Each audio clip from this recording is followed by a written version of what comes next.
ಪ್ರಸಿದ್ಧ ಕೊಟ್ಟಿಯೂರು ಶಿವ ದೇವಸ್ಥಾನದಲ್ಲಿ ನಡೀತಾ ಇರುವ ವೈಶಾಖ ಮಹೋತ್ಸವದ ವೇಳೆ ಕರ್ನಾಟಕದ ಭಕ್ತರ ಮೇಲೆ ದೇವಸ್ಥಾನದ ಆಡಳಿತ ಮಂಡಳಿ ಮತ್ತು ಭದ್ರತಾ ಸಿಬ್ಬಂದಿಯ ವಿರುದ್ಧ ಅತ್ಯಂತ ಕೆಟ್ಟದಾಗಿ ಹಾಗೂ ಅವಮಾನೀಯವಾಗಿ ನಡೆದುಕೊಳ್ಳುತ್ತಿದ್ದಾರೆ ಎಂಬ ಗಂಭೀರ ಆರೋಪ ಕೇಳಿಬಂದಿದೆ. ಕನ್ನಡಿಗರನ್ನ ಗುರಿಯಾಗಿಸಿಕೊಂಡು ದರ್ಪ ತೋರಲಾಗ್ತಾ ಇದ್ದು, ಸದ್ಯ ಭಕ್ತರ ಆಕ್ರೋಶದ ವಿಡಿಯೋಗಳು ಸೋಷಿಯಲ್ ಮೀಡಿಯಾದಲ್ಲಿ ವ್ಯಾಪಕವಾಗಿ ವೈರಲ್ ಆಗ್ತಾ ಇದೆ.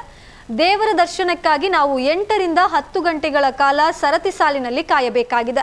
ಇಲ್ಲಿ 1000 ಮುಖಬೆಲೆಯ ವಿಐಪಿ ಟಿಕೆಟ್ ಹೆಸರಿನಲ್ಲಿ ದೊಡ್ಡ ಹಗರಣ ನಡೀತಾ ಇದೆ. ಇಷ್ಟು ದೊಡ್ಡ ಮೊತ್ತದ ಟಿಕೆಟ್ ಪಡೆದರೂ ಸರಿಯಾಗಿ ದೇವರ ದರ್ಶನಕ್ಕೆ ಅವಕಾಶ ನೀಡ್ತಾ ಇಲ್ಲ. ಬದಲಿಗೆ ಆಡಳಿತ ಮಂಡಳಿಯವರು ರೌಡಿಸಂ ಅನ್ನ ಮಾಡ್ತಿದ್ದಾರೆ, ಭಕ್ತರನ್ನ ಹೊಡೆಯಲು ಬರ್ತಾರೆ ಎಂದು ನೊಂದ ಕರ್ನಾಟಕದ ಭಕ್ತರು ಗಂಭೀರವಾಗಿ ಆರೋಪಿಸಿದ್ದಾರೆ. ಇನ್ನು ದೇವಸ್ಥಾನದಲ್ಲಿ ಭಕ್ತರ ಸಂಖ್ಯೆ ಮಿತಿ ಮೀರಿದ್ದು ಸುಮಾರು 5 ರಿಂದ 6 ಕಿಲೋಮೀಟರ್ ಉದ್ದದವರೆಗೆ ಭಕ್ತರು ಸಾಲುಗಟ್ಟಿ ನಿಂತಿದ್ದಾರೆ. ಗಂಟೆಗಟ್ಟಲೆ ನಿಂತು ನೂರಾರು ಭಕ್ತರು ತೀವ್ರವಾಗಿ ಸುಸ್ತಾಗಿದ್ದು ಕೆಲವರನ್ನ ಆಸ್ಪತ್ರೆಗೆ ದಾಖಲಿಸಲಾಗಿದೆ. ಇನ್ನು ಕೆಲವು ಭಕ್ತರು ದರ್ಶನ ಸಿಗದೆ ಮಧ್ಯದಲ್ಲೇ ವಾಪಸ್ ಆಗಿದ್ದಾರೆ. ಕಾಲ್ತುಳಿತ ಸಂಭವಿಸುವ ಭೀತಿ ಕೂಡ ಎದುರಾಗಿದೆ. ಈ ನಡುವೆ ಭದ್ರತಾ ಸಿಬ್ಬಂದಿ ಮಹಿಳಾ ಭಕ್ತರನ್ನ ಮನಸೋ ಇಚ್ಛೆ ತಳ್ತಾ ಇರೋದು ಹಾಗೂ ಭಕ್ತರ ಮೇಲೆ ಕಾಲಿನಿಂದ ನೀರು ಎರಚಿ ವಿಕೃತಿ ಮೆರಿತಾ ಇರೋದು ಸೋಷಿಯಲ್ ಮೀಡಿಯಾದಲ್ಲಿ ಹರಿದಾಡ್ತಾ ಇರುವ ವಿಡಿಯೋಗಳಲ್ಲಿ ಬಹಿರಂಗವಾಗಿದೆ. ಇನ್ನು ಕರ್ನಾಟಕದಿಂದ ಸಾವಿರಾರು ಭಕ್ತರು ಕೊಟ್ಟಿಯೂರಿಗೆ ಶಿವನ ದರ್ಶನಕ್ಕೆ ಬರ್ತಿದ್ದಾರೆ. ಆದರೆ ಕನ್ನಡಿಗರಿಗೆ ಇಲ್ಲಿ ಕನಿಷ್ಠ ಗೌರವ ಕೂಡ ಸಿಗ್ತಾ ಇಲ್ಲ. ಅನಗತ್ಯವಾಗಿ ಕಠಿಣವಾಗಿ ವರ್ತಿಸಲಾಗ್ತಾ ಇದೆ.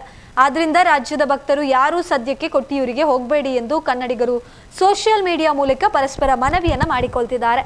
ಸರತಿ ಸಾಲಿನಲ್ಲಿ ನಿರಂತರ ತಳ್ಳಾಟ ನೂಕಾಟ ನಡೀತಾ ಇದ್ರು ದೇವಸ್ಥಾನದ ಮಂಡಳಿ ಸೂಕ್ತ ಭದ್ರತೆ ಮತ್ತು ವ್ಯವಸ್ಥೆ ಕಲ್ಪಿಸದಿರೋದು ಸಾರ್ವಜನಿಕರ ತೀವ್ರ ಆಕ್ರೋಶಕ್ಕೆ ಕಾರಣ ಆಗಿದೆ. ಕೈ ಇಟ್ಬಿಟ್ಟು ಹಿಂಗ್ ದೂಕಿದ್ರೆ ಹಿಂಗಾಗತ್ತೆ. ಕರ್ನಾಟಕದವರಿಗೆ ಬಂದವರಿಗೆ ಒಂದು ಚೂರು ರೆಸ್ಪೆಕ್ಟ್ ಬರಲ್ಲ.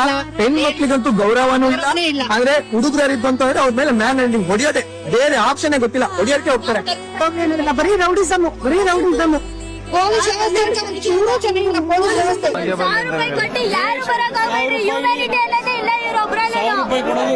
ಟಿಕೆಟ್ ತಗೊಳ್ಳೋದು ವೇಸ್ಟ್. ನಾರ್ಮಲ್ ಆಗಿ ಎಲ್ಲ ರೌಡಿಸಮ್ ಮಾಡ್ತಾರೆ ಜಾಸ್ತಿ, ಎಲ್ಲ ಬರೀ ರೌಡಿಸಮ್ ಮಾಡ್ತಾರೆ. ಕೆಲಸ ಮಾಡ್ತಾ ಇರೋದಿಲ್ಲ ನೀಟಾಗಿ ಏನು ಮಾಡಲ್ಲ ಸ್ವಾಮಿ. ನೋಡಿ ನೀವೇ ನೋಡ್ತಾ ಇದ್ದೀರಲ್ಲ, ನೀಟಾಗಿ ಒಂದು ಜವಾಬ್ದಾರಿ ಇಲ್ಲ, ನೀಟಾಗಿ ಒಂದು ಮೇಂಟೆನೆನ್ಸ್ ಇಲ್ಲ. ಯಾರು ಬರಬೇಡಿ, ಕೊಟ್ಟಿವ್ರಂತ ಆಸೆಗೆ ಬರಬೇಡಿ. ಮ್ಯಾನೇಜ್ಮೆಂಟ್ ನೀಟಾಗಿಲ್ಲ, ವೇಸ್ಟ್. ಈ ಟಿಕೆಟ್ ವೇಸ್ಟ್, ಇದು ಏನು ಬೆಲೆ ಇಲ್ಲ. ರೀಲ್ಸ್ ಅಲ್ಲಿ ನೋಡಿ ದಯವಿಟ್ಟು ಯಾವುದೇ ಕಾರಣಕ್ಕೂ ಬರಕ್ ಹೋಗ್ಬೇಡಿ. ಇಲ್ಲಿ ಯಾವುದೇ ಕಾರಣಕ್ಕೂ ಇದು ಟಿಕೆಟ್ ಇದು